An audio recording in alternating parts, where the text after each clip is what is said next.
Alors, Death Spiral, qu'est-ce que c'est? Donc, déjà, c'est traduisible par la spirale de la mort. Il s'agit d'un crossover qui tiendra en 3 mois, à peu de choses près, et qui touche les séries Amazing Spider-Man et Venom. Venom. Le crossover a été annoncé fin octobre 2025 à travers les sollicitations du mois de février.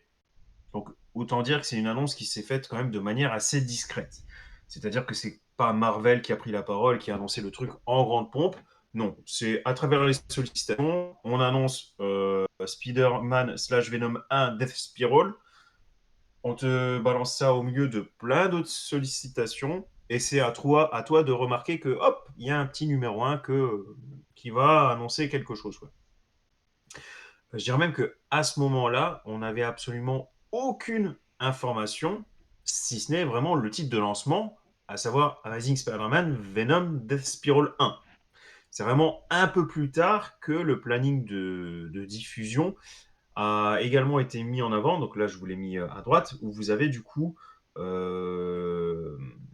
plus ou moins les dates. Bon, les dates, c'est un grand mot, mais au moins les mois avec les sorties des titres concernés par le crossover. Donc c'est comme ça que l'on peut le point général. Donc le crossover tiendra en 8 numéros plus le numéro d'introduction, donc 9. Donc il y a le numéro d'introduction, 5 numéros tirés de Amazing Spider-Man et 3 numéros de la série Venom. Euh, alors ça, c'était au tout début. On notera qu'ils en ont quand même rajouté un petit dixième depuis, donc il sortira au mois de mai, qui est, attention les yeux, Amazing Spider-Man slash Venom, Death Spiral Body Count 1. Donc voilà, qui a été mis en place afin de développer un peu plus le personnage de Tourment en VF, donc Torment, mais Tourment en VF, qui est le super bien du crossover. Et qui est visiblement, ils vont pas développer à fond dans le crossover puisqu'ils ont besoin d'un petit numéro supplémentaire pour, je cite, développer le personnage.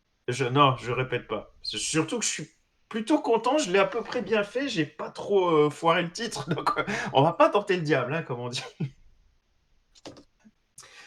Au niveau de l'idée de départ, le crossover va servir d'introduction à un nouveau personnage, comme je l'ai dit, Torment ou Tourment en VF, qui est décrit comme étant un super-vilain cinglé qui prend pour cible Peter Parker et ceux liés à lui, en l'occurrence Venom et Carnage.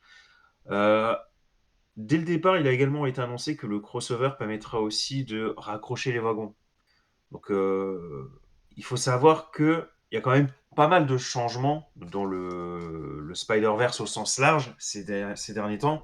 Donc, par exemple, Mary Jane Watson qui est rattachée à Venom ou Eddie Brock qui est rattaché à Carnage. Ça date de une petite poignée de mois, voire à plusieurs mois concernant ces deux changements majeurs. Mais ce qui est important, c'est que tout ça, bah, Peter Parker, en fait, ne le sait toujours pas. C'est-à-dire que le lecteur le sait, mais Peter Parker ne le sait pas. Donc le crossover sera aussi l'occasion de mettre un peu au courant tous les personnages sur la condition de chacun. C'est pour ça que j'ai beaucoup aimé l'expression raccrocher les wagons. C'est vraiment dire à Peter Parker, voilà, celui-là maintenant il fait ça, celui-là maintenant il fait ça, et pareil pour les autres, hein, c'est dire à Eddie, au fait, bah maintenant c'est MJ qui est dans Venom, etc., etc. Autre point d'intrigue, alors ça a été mis en place dans l'introduction de Marvel, hein, pas dans les sollicitations. C'est-à-dire que Marvel est resté assez vague à ce sujet concernant les sollicitations. Carnage. Dès le récap du premier numéro, on comprend que le personnage va prendre une importance assez, assez singulière et surtout une direction assez singulière, puisqu'il est expliqué que Eddie et Carnage sont ensemble, ok, qu'ils ont fait un pacte, ok, et que le pacte en question dit qu'ils doivent éliminer uniquement les tueurs en série. Sur le principe, tu te dis pourquoi pas. Carnage veut tuer, Eddie veut pas tuer. Bon, bah tu tues les tueurs. Ouais, ok. Pourquoi pas. J'ai envie de dire, tout le monde est content. C'est un comics, hein, rappelons-le. Mais voilà, dans cette introduction, on dit clairement que c'est difficile de lui faire confiance. Donc ça, c'est vraiment pour l'idée de départ. Concernant les conséquences, on ne sait pas grand-chose pour le moment. On sait que MJ, à l'issue de ce crossover aura droit à un nouveau costume. Alors, il parle de nouveaux costumes, mais c'est un peu con. Venom n'est pas vraiment un costume.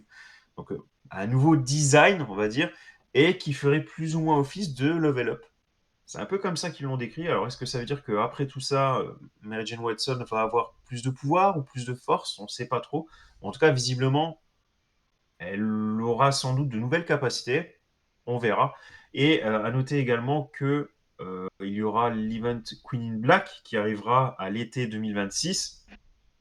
Pour l'instant, on ne sait pas trop encore en quoi consistera cet event. Par contre, on sait qu'il impactera grandement l'univers Spider-Man et du coup, je suppose, les personnages présents dans le crossover. Donc, imaginez qu'il y a un lien entre les deux n'est pas, euh, n'est pas déconnant.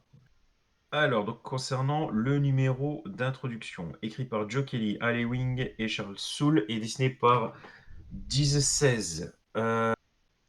Bah écoutez, je trouve qu'on commence plutôt bien.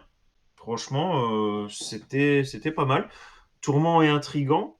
C'est vrai que la dynamique Carnage et D-Brock fonctionne très bien.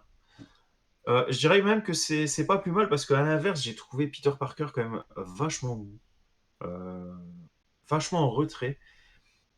On a l'impression qu'il passe tout le numéro à ghoster son entourage en fait. C'est-à-dire qu'il reçoit un appel ou un message et lui il est en mode next, next. Enfin bref, il veut parler à personne. On comprend pourquoi, mais bon, je vais pas vous expliquer. Mais du coup, ça fait que le personnage est quand même vachement secondaire, voire vachement détestable. Enfin, il reçoit plein d'appels, il envoie chez tout le monde. T'en as vite marre.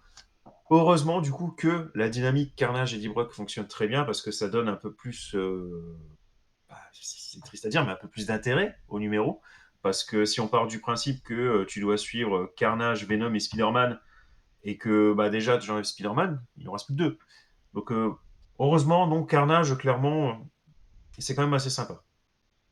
Au niveau dessin et mise en scène, personnellement, je suis très satisfait de ce qu'a fait notre ami 16. Donc, franchement, regardez-moi ça. Que ce soit au niveau dessin, l'ambiance qui est mise en place, ou même, encore une fois, cette mise en scène. Personnellement, j'ai été très, très, très satisfait. Ça m'a beaucoup aidé aussi à donner une chance à ce crossover pour lequel j'étais pas forcément contre, mais j'avais pas d'intérêt particulier. Et en voyant les deux, trois planches, les deux, trois premières planches, je me suis dit, ah, ça peut être sympa finalement, ça peut être sympa. Et résultat final, bah écoutez, à la fin de ce premier numéro, on est accroché quand même, hein, ce qui est déjà pas mal. Alors, après, est-ce que ça va être un crossover anecdotique ou un immanquable? Avec ce numéro, c'est difficile à dire. Mais peut-être qu'on a déjà la réponse à cette question avec les deux numéros suivants. Et par chance, je les ai lus. Donc on pourra peut-être se faire une petite, euh, une petite idée pour répondre à cette question. Oui, je suis assez d'accord, Matt.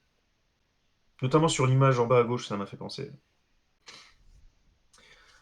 Donc, j'ai lu The Amazing Spider-Man 23 et Venom 255, qui sont respectivement les parties 2 et 3 de ce crossover, donc Deathstroke.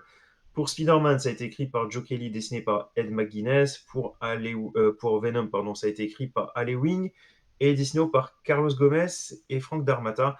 Euh, je vais le dire d'emblée, les dessins et la colorisation étaient très, très, très bons dans ces deux numéros. J'ai rien à redire. Encore une fois, moi, ça m'a beaucoup aidé du coup à, voilà, à donner sa chance au crossover qui, au final, propose de bonnes petites choses, hein. Je vais revenir sur le contenu d'ici quelques instants. Mais déjà, en termes de dessin, oui, franchement, je suis satisfait.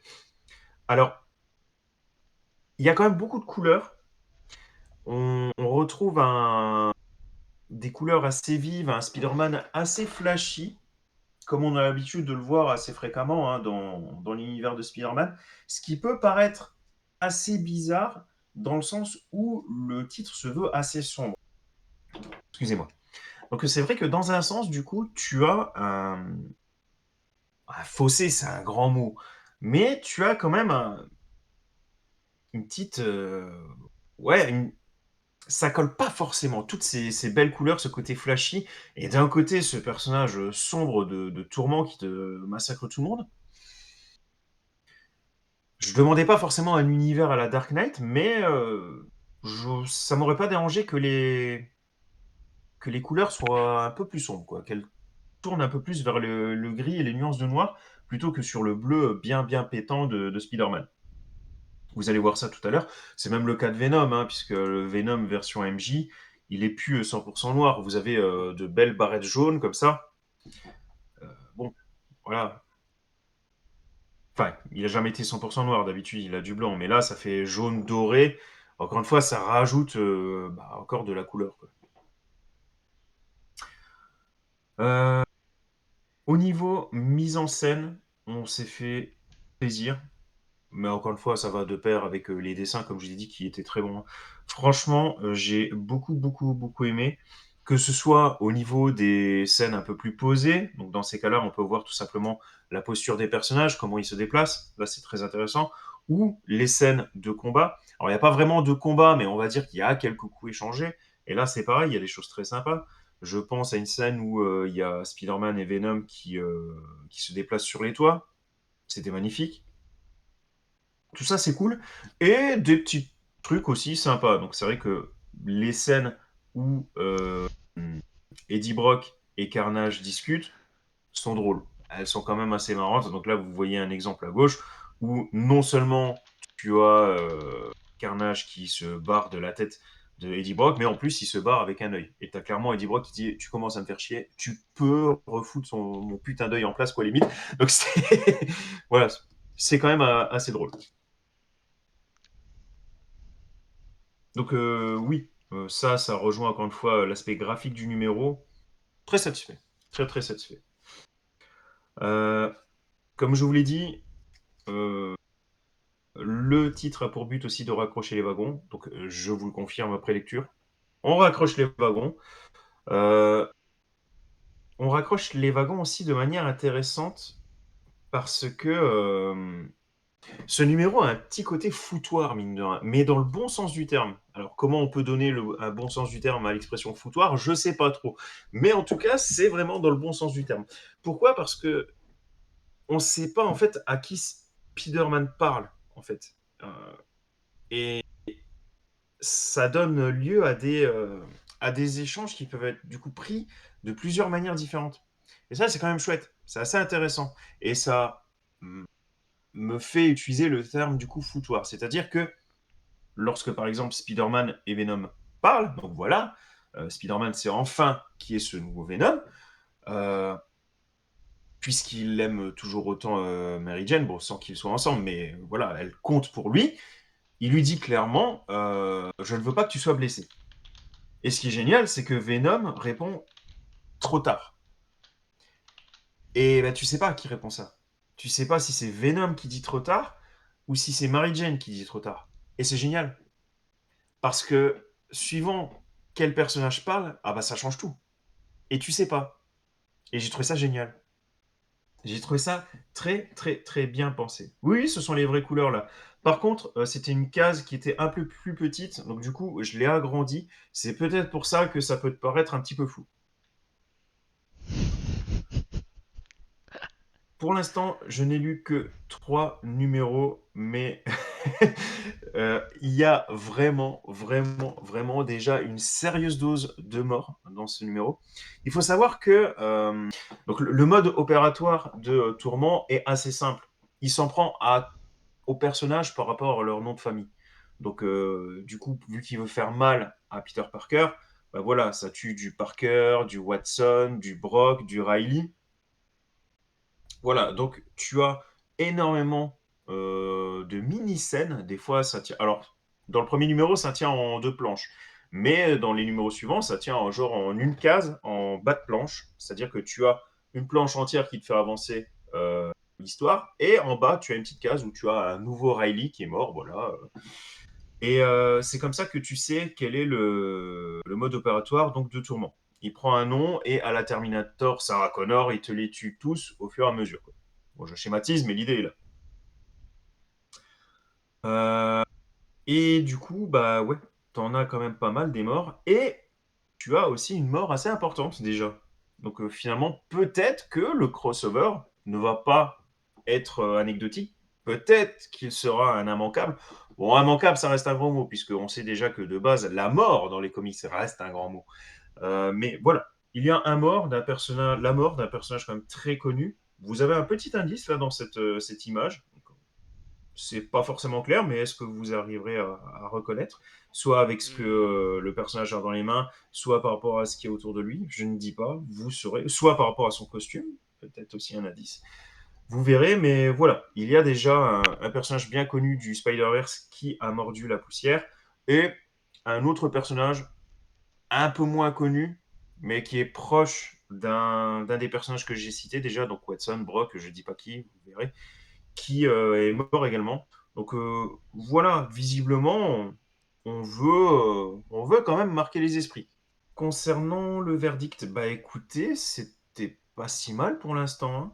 Alors j'ai vu que sur certains sites US, on ressentait aussi un peu ce côté bordel, ce côté foutoir que j'avais dit, mais eux le voient pas forcément d'un bon oeil. Moi, je trouve ça bénéfique, je trouve ça plutôt chouette. Le personnage de Tourment, visuellement, moi j'adhère, je le trouve vraiment très cool. Le principe de tuer par rapport au nom de famille, bon, on peut pas vraiment dire que ce soit révolutionnaire, mais j'ai envie de dire pourquoi pas. Et c'est vrai que ça va bien avec le terme de spirale infernale, puisqu'on se rapproche vraiment au fur et à mesure des différents personnages, puisque bah, tu vois du coup Tourment qui élimine donc les Brock les uns après les autres, quitte à tout doucement se rapprocher donc bah, d'Eddie Brock. Donc tout ça, c'était vraiment vraiment cool. Le personnage, la dynamique déjà de Carnage et Eddie Brock, j'adore, j'aime beaucoup. Je pense que tu peux faire beaucoup de choses avec ça. Carnage aussi au sein même du crossover est très intrigant. Il va foutre le bordel, il va foutre la merde, c'est évident. Et j'ai hâte de voir si il va vraiment foutre la merde ou non. Et si oui, est-ce qu'il va réussir ou est-ce qu'il va se faire griller? Donc non, franchement, je suis plutôt pour l'instant, je suis plutôt satisfait. C'est triste à dire, mais bien plus satisfait que d'ici Keo pour l'instant. Oh, attention, rien de révolutionnaire non plus dans ce crossover. Je dis juste que j'ai passé un très bon moment et que je suis confiant pour la suite. De nos jours, c'est déjà pas mal malgré les apparences.